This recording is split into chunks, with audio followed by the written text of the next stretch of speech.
This next video is a tutorial on how to take the accession names recorded from GenBank and align and analyze them in the Mega software. I would just like to put a small disclaimer that the Mega software used is the 11th version. The four accession numbers that will be used in this alignment is KP418767.1, OX2502751.1, ONO14388.1, and KP418765. The KP418767.1 and the KP418765 are both from clinically obese human samples. OX250275.1 is an unknown isolate from Switzerland, and ON014388.1 is an unknown source from France. So firstly, Mega is open, and then the Align tab is selected up here, and the second last option of Query Databanks is selected. Here, a version of GenBank will come up where you can first enter the accession numbers. The only issue with this is that it cannot be copied and pasted, so you must enter each one manually. So I'm just going to begin doing that with the first one, which is KP81767.1.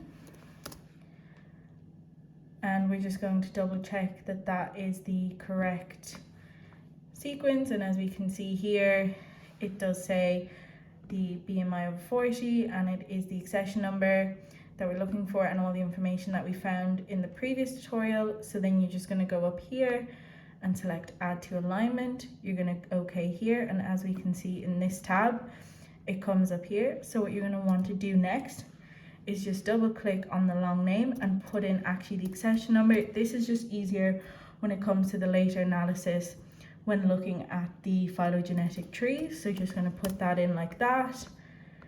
Just come out of that then here, and then we're going to move on to the next one, which is OX25027.5.1. And once again, we can see that this is the same one. Again, you can maximize this, and once again, just checking, seeing that all the information that we recorded in the previous session is the exact same. And we're just going to add that to the alignment once again. Okay, and changing that name again. This again just makes it more easy to look at and analyze later on, and also while you're here now.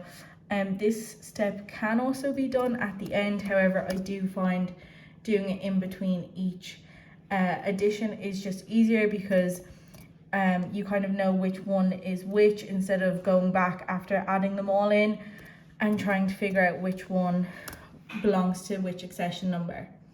So again, you can just check and see if maybe there's any information again that you may have possibly missed. And we're just going to add that to the alignment. Okay, again, and just quickly change the name. So this can be quite tedious, but this is, once it's done, it does stay like that, and it does appear in that way for future references, for future analyses as well. So it does help to do it now, and it just makes the whole analysis look a little bit neater. So then once again, just double checking, and as we can see here, this is our second clinically obese sequence. So lastly, we're just going to add this one to the alignment, maximize this page now, because we are now done with GenBank for this analysis. So we can get rid of that tab, and we're just going to put this one in here. So then what you are going to do is you're going to come up here, and we're going to select this option here, which is aligned by cluster W. Nothing selected for the alignment, it's select all. Okay. Now I just like to keep all the parameters same, so okay that. And as we can see here, so what happened here is some of the alignments are longer than others. That's not an issue at all. We just need to obviously go back to the start, and as we can see here, this one begins first, but what we're mainly looking for is where all three of them line up at an ATG. Oh, sorry, that just skipped over. Okay, so we're just going to go to the beginning of all the alignments, and we're going to look for an ATG, which is the start codon. So we're just looking, and as we can see here, ATG. Okay, so that's fine. So we know we're going to begin looking from this region here. So when we're looking for the protein base changes, what we're going to do is we're going to go over here to data, and we're going to go down to protein sequences. And as we can see, it's still the same sequence, it's just changed the colors, but now we're looking at it as a protein instead of the DNA sequence. So the great thing about Mega here is you can see, you can scroll across here and keep an eye out for any changes amongst any of the bases. So as you can see at the top here, there is a little star which indicates if all the bases are the same, which as we can see as we're going along here, they are all the same, except here we can see a change.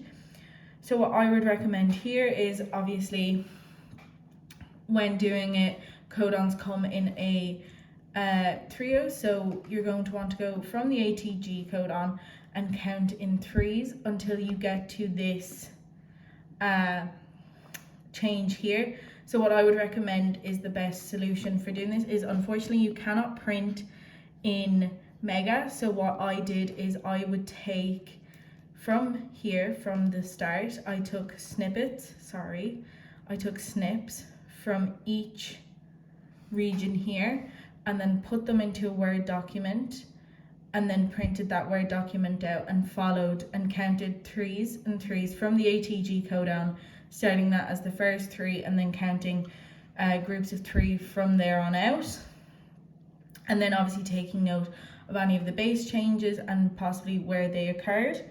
So that's how I recommend looking at the base changes. And then what you can do is, once you've done that, you can change this back to the DNA sequence. And then we can come out of here and we can come out of this one. And as you can see, this is the home page.